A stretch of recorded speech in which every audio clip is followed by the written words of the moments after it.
Good evening from the Orlando Icon Complex. We are not here tonight to go into Madame Tussauds or Sea Life or to go on the Orlando Icon. We're here tonight for something we haven't done before. We're going to the Skeleton Museum. Who's excited to see all kinds of skeletons? Like, take for instance, this elephant skull. We're gonna see much more than that. They said that every one of these skeletons in here is real. And every bone that you see, well, I don't think the centaur is real, right? I mean, that's a real human on a real horse? I'm confused now. All of my questions were answered. That's a real human and a real horse. This is intense. So they're talking about Sasquatch over here, and this is the skull of the largest primate that ever lived. It was a 10-foot tall ape.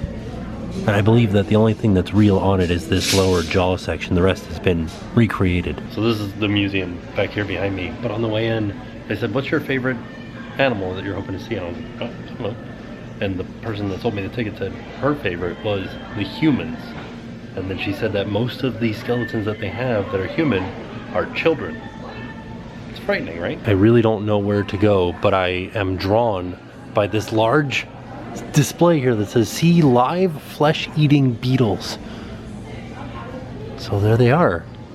So what they do is they put the skulls or the heads of the animal in here, or they could be the whole animal, and they go through and they clean them all down so that there's nothing left but just the bones.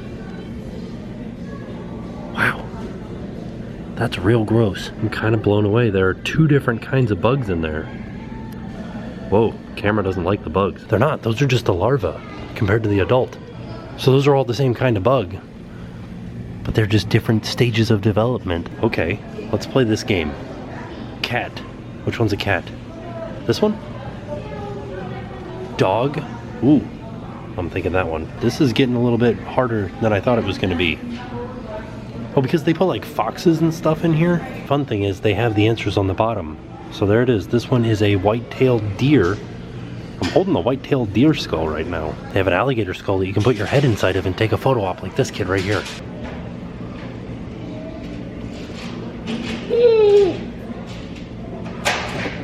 Oh, they have a pressed penny machine that you can get little skeletons on. Oh, hedgehogs? This is just interesting to me. Oh, a pangolin. Oh no, look at them. There they are, with their really long armored tails and everything. And then moles. Oh look, there's like a hairy mole in there. I think the hardest thing would be to keep the little teeny tiny bones together to get a skeleton this small. They have rhinoceros skulls in here too. They said that all of these came from wildlife preserves and stuff like that, so these were all like died of old age or of sickness or anything like that. These were not hunted or killed or anything. Oh look, you can see on this one, this is the Javian rhinoceros. Looks like he had a cavity. The skulls with the horns are really interesting. Look at this. Wow. It is a muskox. It's kind of intense that they have horns on the outside of their skin, but they attach to the skull on the inside. So it's basically like you have bones sticking out of your head. These goat ones look very frightening. Whoa, look at those. They are absolutely frightening to me. But they're like the cutest things ever when they're alive. Like, look at how adorable that is. It's a cute little like tiny looking deer thing that eats leaves and fruits and flowers. But as a skeleton, it is absolutely frightening. Whoa, there's a killer whale. Whoa, a narwhal horn. We were talking about narwhals yesterday. A minke whale? I didn't realize, I've never seen baleen up close. It looks like hair. But I think it's bony. Putting together fish bones or keeping fish bones all as one piece has got to be so hard to do. They're so tiny. It's kind of interesting when people say that they like had a bony fish. Look at this blue spine unicorn fish here. Like how bony it is, how many bones there are inside of this fish. Now look at this swordfish. This is a very small swordfish, but if you can imagine, this whole section down here would be all just meat in the center there. But even mahi-mahi looks fairly bony. Or like in the barnyard area. Sheep, and a cow, and a pig, and a goat. And chickens. Look at all those chickens. They have a baby manatee too. They got it in the right spot. Did you know that a manatee's nipples are in its armpits? It says, look at the specimens on display here. You will notice large healed bone trauma on some of the ribs. These wounds are from speedboat impacts. So like right there, from a speedboat's propeller hitting them. They have a couple of ribs down here just by themselves that show it off a little bit better. I like that they have, so this is a West India manatee. This is the manatees that we have in Florida. And they have down here an example of a dugong, which is their sea cows. They've got these little teeth on the front of them. Ooh, okay, so we're kind of like in the Florida section now. Got a little alligator snapping turtle. What else we got? Oh, the great blue heron.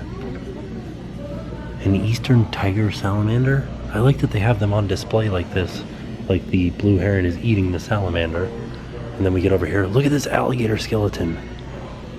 I like that they decorated it for winter. Whoa, this eastern black bear is dressed like a hipster. He's stealing somebody's picnic basket. Look at the skeleton for the Cooper's hawk. It's a fairly big hawk, but very small right here. Oh my goodness, this is really impressive. Look at this. There's a hippopotamus, an elephant, a giraffe, a rhinoceros. Look at the size of the neck vertebrae on this giraffe. They're so big. This African lion, all dressed up for the cold weather. But like, when you see stuff like this, just the way that it's sitting, you don't think that this is a lion. You think that this is like an ape or something. This is, I don't know, my mind is blown right now. Oh, this is an interesting thing here. It kind of goes through the difference between predator versus prey and how they see things. It's kind of interesting that the predator doesn't really have to see behind it, whereas the prey can. We've got Timon and Pumbaa here. There's a warthog here, and then down here is a meerkat. I feel like seeing the skeletons of these animals, you get a much better idea for how big they are. Like, I don't think I could ever be this close to a giraffe. I was standing on the ground even. Like, I've been in this close to a giraffe on a truck. Like, we did this Valentine's Day thing where we got to feed giraffes and stuff like that, but there's no chance of me ever getting this close to an elephant. These kind of things are blowing my mind right here. Saltwater crocodile, a caiman, an American alligator, this king cobra. Wow, look at that. Holy cow. There's a western diamondback rattlesnake back there. Oh, you can see its little rattle. That is intense. On the back wall, this Burmese python. Look at how long that is. There are animals here that I've never heard of before. Oh, a red panda. It really is neat to not be able to like tell what animal you're looking at compared to what you're used to seeing it as. Like, there's 0% chance that I would have known that this was a sea otter. This sea otter kind of looks like a mermaid. Relaxing. Sorry, I know that we already talked about the lions, but I didn't notice its claws before. Holy cow. Look at those things. They're trying to show the difference between a male and a female elephant seal. So this is a female elephant seal skull, and this is a male. Look inside of the nose there. What is going on up there? Well, that's interesting. Is there a spot like that inside of my head? But not only is it in seals, take for instance this capybara right here. Sort of has something similar inside of its nose. It really, really is so interesting to me that for the most part, mammals are all the same. Like, we've all got shoulder blades, we've all got rib cages, we've all got a spine, we've got a skull, we've got, you know, hips and stuff like that. But everything is so different. But the same, right? Kind of blown away. This is a polar bear, by the way. This is a grizzly bear's skull. It's so intense because I know that a grizzly bear is gigantic, but like, this doesn't look that big. But I know that this could rip my face off. They have a scrimshaw here from 1841. It says that it was taken from a dead walrus. And you can see they drew little walruses on here. The first mate T-Bowers. A scrimshaw is the carving of elaborate etchings on the surface of a bone or tooth. They have a whole section of dogs here. Look at the difference between a Shih Tzu, and say like this Great Pyrenees. Oh my goodness, an English Bulldog. That is a squished face. They have cats over here, like all kinds of different cats. This is a Munchkin cat. Look at its little tiny legs. And then it goes all the way up to the African lion back there, which looks a lot bigger than it did on the other side of the wall. Here's, like we said, a lion, and then right next to it they have a tiger. The tiger looks very similar, but just a little bit smaller. I wonder, like, I can't tell the difference between the two skulls, aside from one's just like a little bit wider, it looks like. And I think the lion is the one that's a little bit wider. That's really interesting. They have all kinds of different birds here.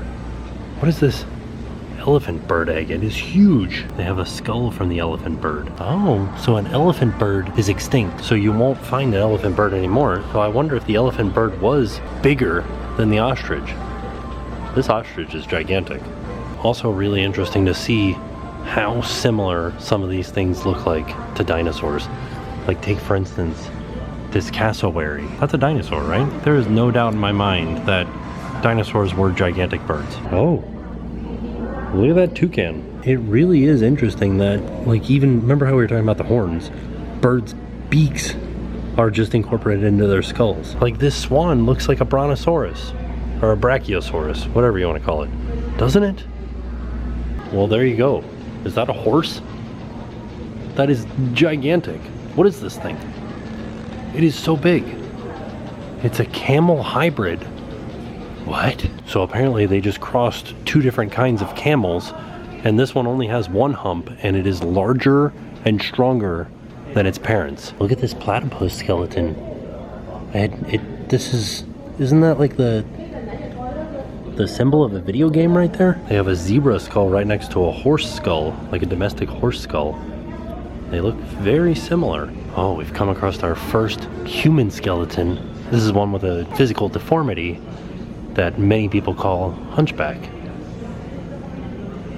Wow, that looks horribly uncomfortable. His ribs are touching the hips. Oh look, this person had 2 gold teeth back there. They have a male and a female skull back here. Can you tell the difference between the two? Which one's male and which one's female? Oh, and then they have a child, a newborn skull, and you can see how you know how people always talk about the soft spot in the center of the head.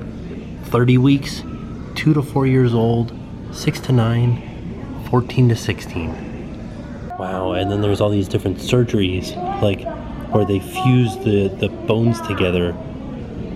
Wow, look, you can see the bones have grown over these pieces of metal that were used to fuse them together. There's a hip replacement, there's a knee replacement. When you get rods in your spine, some examples of foot binding.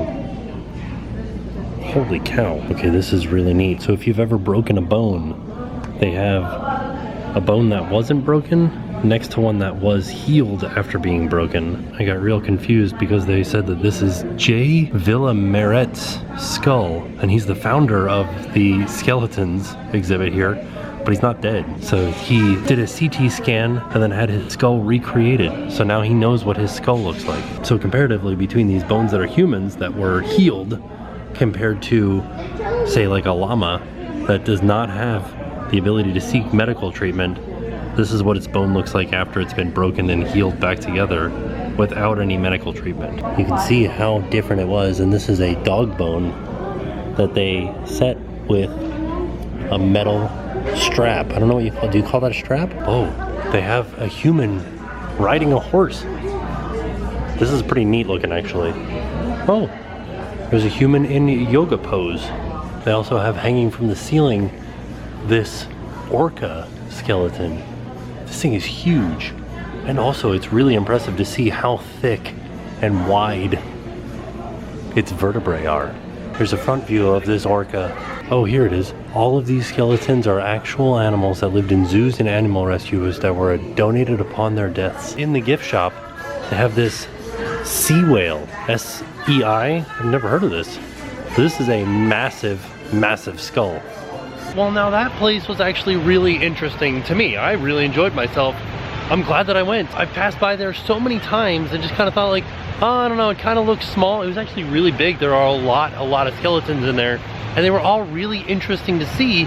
And it was really interesting to see the different things that they showed. Like, take for instance, the difference between a male and a female, the difference between this animal and that animal, the difference between a domesticated cat versus a tiger. I thought that was really interesting to see. Also, some of the different medical things that they had in there as far as the human skeletons that they had. I do highly suggest coming out and seeing that if it's something you're interested in, and if it's a rainy day like it was today. Definitely a fun place to come and check out. So, with that being said, we are off, and we'll see you guys tomorrow. And now it's time to pay the price.